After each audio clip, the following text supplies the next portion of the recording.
por volta do século IV, quando, tendo à frente a Igreja Católica Apostólica Romana, o imperador Constantino, não único, mas um dos envolvidos na sentença, se deram debates, porque, por algum motivo, esses homens pressionaram ou foram pressionados a detalhar a essência do Criador. Uma situação que nem a própria Escritura nos submete ao rigor que se aplica a essa teoria, isso tanto hoje quanto no passado. Encontramos a afirmação de que essa pressão, a qual envolvia a essência, se devia à influência de povos que, mesmo antes, já tinham a própria definição dessa essência e buscavam uma harmonia entre as crenças em conflito. Constantemente deparamos com uma triade ou trindade, mesmo entre povos que agora vinham negociar uma crença universal imposta.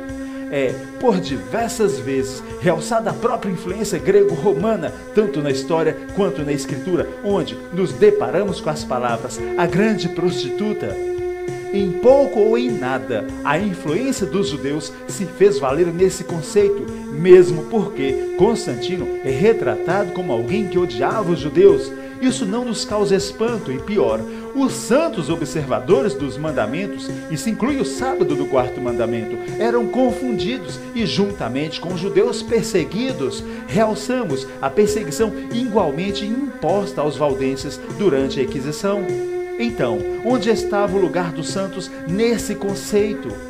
Não é possível determinar com exatidão os reais motivos que levaram esses homens a essa fórmula trinitariana, mas uma coisa é certa: as pressões, discussões que levaram à doutrina da Trindade estavam correlacionadas à influência pagã.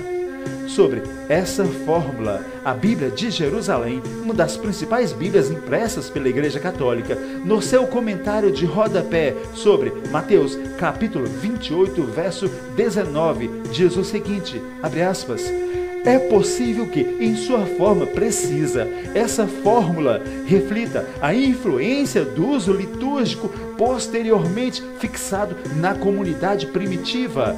Sabe-se que o livro dos Atos fala em batizar no nome de Jesus, conforme Atos capítulo 1, verso 5 e capítulo 2, verso 38.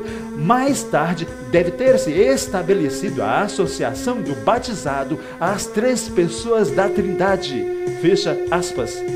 De fato, embora haja essa ordem, essa estranha ordem, na Escritura não temos um único exemplo de batismo trinitariano, e preste atenção na seguinte frase da nota: mais tarde, deve ter se estabelecido a associação do batizado às três pessoas da Trindade. Mais tarde quando? E se é possível que essa fórmula seja o reflexo da influência do uso litúrgico, como então ela aparece antes na escrita em Mateus capítulo 28, verso 19, sendo dada diretamente pelo Filho aos apóstolos? O que nos leva a crer que ela foi moldada mediante a influência da Igreja. Isso fica mais evidente ainda pelo fato de que, em Atos, nos Atos dos Apóstolos, posteriormente a esta ordem, eles seguiram batizando somente em o nome do Filho.